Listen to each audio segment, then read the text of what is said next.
Hello friends, in the series on the income tax cases, today we will discuss the case of Karnataka Power Corporation Limited versus Assistant Commissioner of Income Tax. This case has been reported in 85 ITR Tribunal at page number 518. The matter has been decided by Bangalore ITAT A bench and the date of the judgment is 11th January 2021. This case is regarding the assessment year 2002-3 and this case is on section 154 rectification. And this case is a perfect example that how the assessee has to face the litigation in the income tax proceedings for the 2025 or 30 years. It has now become a very routine practice. In this case, the case was picked for assessment under section 143 subsection 3 and the assessing officer passed the assessment order under section 143 subsection 3 in 2005.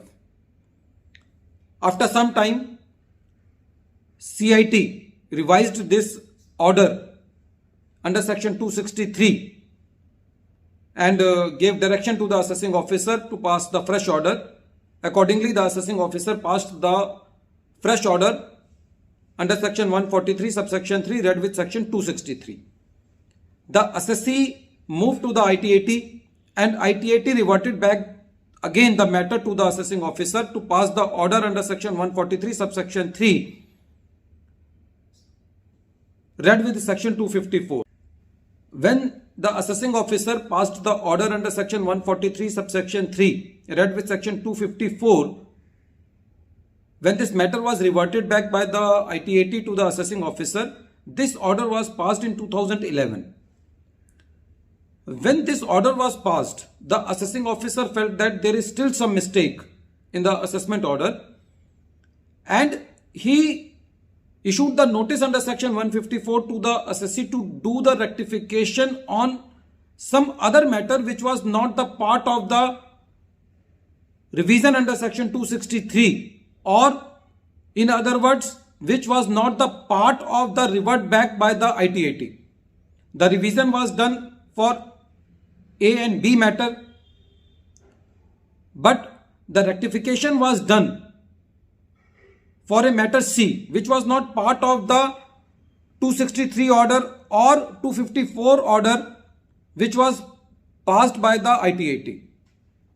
The assessee contended that this 4-year limitation period for section 154 should be counted from the original order because the point on which the assessing officer is going to rectify the order was not part of the order of 263 read with 254. Now the basic question was that whether in this present case on matter C, which was not part of the 263 order, the limitation is to be calculated from the original order which was passed in 2005 or from the order which was passed in 2011. But the learned assessing officer did the rectification under section 154. The assessee moved to the CIT appeal. CIT appeal upheld the order of the assessing officer.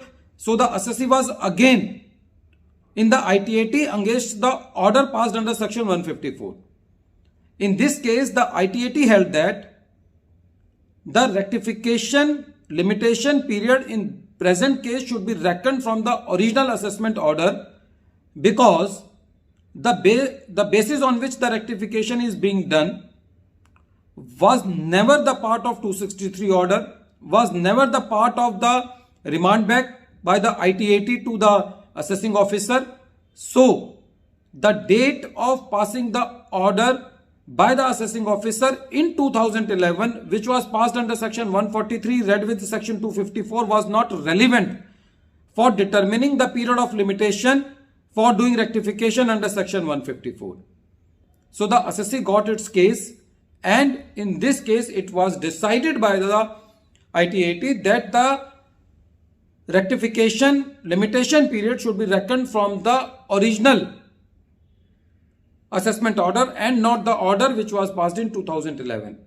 Friends, although this case is a little bit complex, but the law which has been laid down in this case is very important. It throws a light how the rectification order under section 154 is to be passed.